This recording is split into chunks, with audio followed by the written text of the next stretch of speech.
Today we're going to profile a profiler. Who is he? You'll meet him coming up next on Carolina People.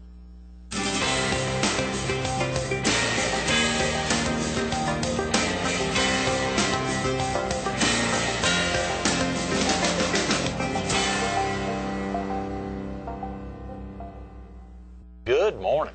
Welcome to Carolina People. This morning we're at Sassy Girl on 4th Avenue in historic downtown Conway. We're talking about newspaper reporting, and we're visiting with a longtime reporter of the Myrtle Beach Herald, Paul Gable. Good morning, Paul. Hi, Greg. How and you from doing? this side of the waterway, obviously a Loris boy. And Merry Christmas to you. Oh, yeah, big day tomorrow. Absolutely. It's your first Christmas with your grandson, is that right? With the grandson, yeah. Very exciting, Paul. He is how old now? Well, he was born October 3rd. Wow. So I mean, we're talking. Yeah, 2.5 months. Yeah, he won't have a clue as to what's going on, and he probably will. If he pays attention to anything, it'll be the bright lights on the Christmas tree, and maybe the colored paper on any presents. But you know, that's the way they are at that point. But yeah, I mean, that was an exciting time for us, Greg. Yeah. Paul, you and Kathy both. Do you have time? Let me tell you a really quick story about it. We got 25 minutes. Yeah. We can talk about this all morning. That's fine. Paul called me up. It was a Tuesday night. I had just sent my last story to Betty for that Thursday edition. It was about 11:15. Paul called me up and he said, how do you know if the water broke? And I said, well, Paul, it's kind of obvious. I mean, there's a fair amount of liquid in there, you know. And he said, well, we're not sure. I said, well, is she having much pain or what have you? And he said, she's having some. I said, well, you know, if it continues and it seems to be building, call the doctor. Yeah. Now, he lives in northern Kentucky. Right. He's about 45 minutes or so from downtown Cincinnati. They were going to go to a hospital in Cincinnati, or just outside of Cincinnati somewhere. Calls me back 20 minutes later. He said, she's on the phone with a doctor. He told us to come in. I said, okay, you know, see what's happening. Yeah. He can certainly tell you if the water's broken, and if it is, they probably want to take the baby because they don't want infection. Right. He calls me up at less than an hour later, and he says, it's a baby boy. Oh, my God. I said, Paul, you're kidding me. Now, this is their first child. I said, you're kidding me. He said, no, I'm serious. I said, give me a break here. I said, you can pull my leg a lot, but I'm not going to He said, Dad, I'm serious. It happened. They never made it to the hospital they were supposed to go to. Her labor advanced so quickly that there was a hospital halfway in between, fortunately. Right. And when they came up to that exit on the interstate, she said, Paul, get off. I ain't going to make it. Wow. So they went from beginnings of labor to birth in less than 2 hours. No way. And an 8-pound, 2-ounce baby. Oh, you're kidding. This was not a small baby or anything, you know. Yeah, honest to goodness. Wow. It was an unbelievable night in many ways. What a celebration. Yeah, that is tremendous. And then Betty, worked it right into the paper for us that time. That's right. It got in there. Absolutely. Yeah. I mean, it's exciting because it's our first grandchild. And you and Kathy have 3 children. Yeah. Only Paul's married, and that's the only grandchild, and frankly, I don't know what a grandfather's supposed to do yet. I haven't figured that out. Well, tomorrow's the big day. You can figure it out. And tonight, I'm sure you all have some great festivities going on. That is amazing, Paul. Yeah. I mean, it's just an unbelievable feeling. It really is. And part of that is probably the family going on and that kind of thing, generations to come. Yeah. But part of it is just seeing that little thing, and it's just incredible again. See, we were up there during Thanksgiving. That's right. Y'all were up there, and so he was almost 2 months old then. Yeah. Now he's almost 3 months old. Yeah. So we're now. Yeah. And then of course it'll be a while because they're in pretty cold country, and I'm not going up there during the snow. That's right. Now, not to date you, Paul, but you were in your early 30s then when your son was born. I was 35. Okay, you were 35 when your son was born. Do you remember? You surely don't remember it in the same way. Well, no. I mean, it was totally different. For several reasons. I remember I was very excited to have a son born, but then, of course, we ran into the heart problems and what have you, and then we evolved into a whole different ballgame. But having a son born is a very special thing. And then having a grandson is extremely special, but in a different way. And I was told by others that this would happen. Oh, yeah. And it's tough to explain.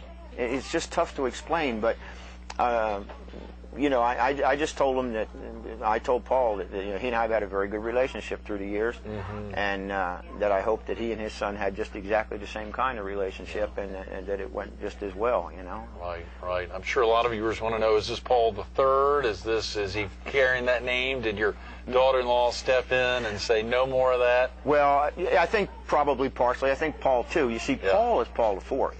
Is that right? Yeah. So it'd be Paul the Fifth. Yeah, he told me that. So you're the third. I'm the third. Wow. He told me it sounded too much like some former king of England Yeah, or something, exactly. and he said he wasn't going to have that. And it's Brendan Nicholas is what it is. Brendan Nicholas, yes. Wow, that's fantastic. Brendan Nicholas Gable. I couldn't talk him into carrying it on, though. Yeah, yeah. Well, the fourth is a big deal, the fact that you and Kathy made the commitment. Y'all also have two girls. Two girls. Yes, and the one is, where are they now? Well, I actually graduated from Francis Marion last spring, and she is she's in Myrtle Beach. Good. And you know, she's worked with Senior Frogs since it opened. Not that she's planning to stay there, but she said she wanted to take a little time off and just kind of relax after the study. Take it easy after 4 years of school. Yeah. And once after the new year, sometime after next week, sometime she'll be putting out real applications to do real things. You know, that's great. She's just kind of relaxing. And Chrissy is a senior in high school. Is that right? Paul, what's that like to think for you and Kathy,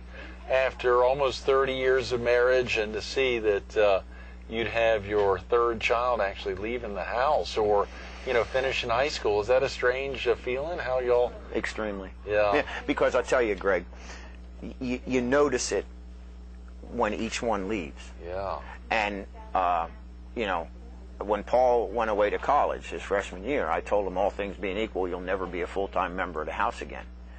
And of course he hasn't been. And then Ashley would come and spend weekends with us. Right.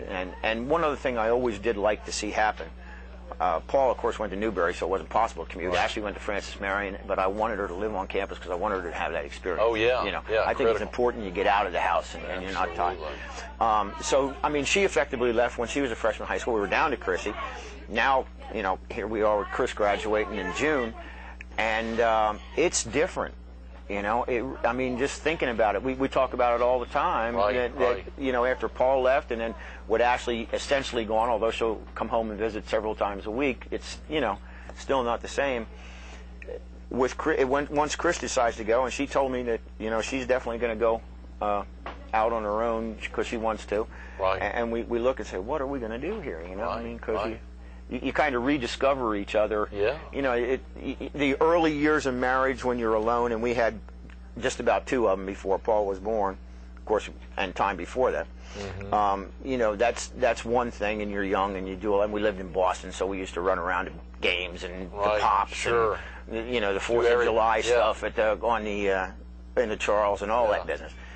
And then you settle down, and you have these children, and of course you basically, or we basically anyway, put our lives around theirs to make sure that they always had at least one of us around, and to get, you know, Paul was in tennis, the girls were in gymnastics, we were traveling all over the place, going to meets and matches and all that kind of stuff. Right, right. And then all of a sudden that ends, and it's not the same as when you were young. Right, you know? right. Now we're probably just going to sit back and talk about and reminisce and say, where did the years go? You know? I mean, but it's funny how life evolves. It really is. That is, you know? That is. It's fascinating. And of course, as we are on the eve of the birth of Christ, the celebration of the birth of Christ, and to recognize lots of births happening for you, it was 3 months ago, with the celebration of the birth of your first grandchild, and for so many others, and I'm sure for you right now, celebrating the birth of Christ, and so many others going through that right now. It's a very exciting time. Oh, it is. It is. You know. And for us, the celebration of your joining the Herald 4 years ago and having really made an impact, I was sharing with, as I saw the graphic artists at the Herald laying out the nice Christmas page, which will come out, which has just come out already, but the idea of highlighting from the staff, thanking everyone in the community, and wishing them a merry, happy New Year. And he was thinking about the folks that are in the building all the time. Of course, you and Steve are out on the street all the time doing things. And I said, this guy, Paul's writing 12 pieces a week for us. I mean, you've got more stuff in the Herald each week. Of course, and you don't do a column. We want to talk a little about that, but you do the 3 big profiles every week. You do county coverage and then a lot of sports coverage. Yeah. And it shows. Well, I mean, first of all, it's fun. Yeah. I think you have to like it and you have to enjoy it, and it's very diverse. Sports is a relaxation time for me. I love high school sports. I like college sports, but I love high school sports. Right. And it's fun to watch these kids develop through the years, and it's fun because I remember with mine. Paul went to school on a tennis scholarship, and when we got the recruiting calls and all that business, that was a pain in the neck at the time. It really was. Yeah, I mean, your phone rings constantly. He was recruited all over the place. Yeah, he was recruited tennis. A lot, and it was, I mean, it just gets foolish after a while, you know. But, that's until you make your decision and what have you, and he frankly chose his school by the major, wanting to major in journalism. And I mean, they called it communications, but they did radio, TV, and print during the 4-year curriculum. It was a requirement. So he had a little bit of a basis in each one. Right. But seeing these kids start and then seeing them get offers, and those that don't get offers, there's a lot of kids, many, the multitude of kids that play high school sports. It's the last time they'll ever compete in competitive sports for a school. Right. But watching them go out and work hard, to me, it's just fun. Oh yeah. I love it. Particularly a sport like tennis, where it truly is a one-on-one, where they're not competing with gear on, or even, I mean, they're just, it's really a one-on-one, which is a great thing. You can truly see the competitive flair there. Oh, absolutely. And one thing I try and do, and I hope I do a reasonable job of it, is cover all the sports. Oh yeah. I mean, because it's easy to get hung up on the major sports, which football, of course, and especially where we are in the South, basketball, and then baseball to a lesser extent in the spring, girls softball. Mm-hmm. It's nice to see, that the girls have the same opportunities as the boys each day to compete. Absolutely. Some of our better teams, Myrtle Beach High School's girls basketball team, for example, I will be surprised, and I'm not doing this to Mickey Hunter to put him on the spot, but I will be surprised if they don't go to the state championship this year. Wow. The football team was good, but the tennis team. The tennis team historically is right there, either at the lower state or at the state championships. Right. We have some excellent, wonderful track athletes. Oh yeah. And cross-country athletes. Right. Swimming. The Carolina Forest girls just recently had a string of 100 and some odd consecutive meet victories broken. No way. They were that powerful, but Myrtle Beach is there. Wrestling's a real collegiate and high school wrestling is a great sport. Is it really? Oh yeah. Now you go to some of these tournaments around here, and you might have 6 matches going on at the same time. They spread mats all over, and you have to do that because you have maybe 20 schools in, and you go through the preliminary rounds and what have you. But you're running from mat to mat because there's certain wrestlers that you want to see and what have you. Oh yeah. I mean, it's just great. It's great competition. I love it. So that's my relaxation. And the profiles are fun. Sure. Oh, yeah. Well, for you, and of course, getting out. Go ahead, please. Yeah. Really getting out into the community with. Yeah, I was thinking 3. It's really 4 profiles with your teammate of the week. With the teammate, yeah. Sometimes we'll do a team. Sure. Or some multiple. Or take teammates. A little time off in the summer sometimes. And we take time off in the summer. Right. Because really at that time, basically, we'd have to be doing a pelican every week, which is okay. Something to think about. But yeah. To the profiles, I have a lot of help from different American Legion, VFW, Purple Heart organizations and what have you that will give me veterans' names. Yeah. And that's been exciting. Yeah.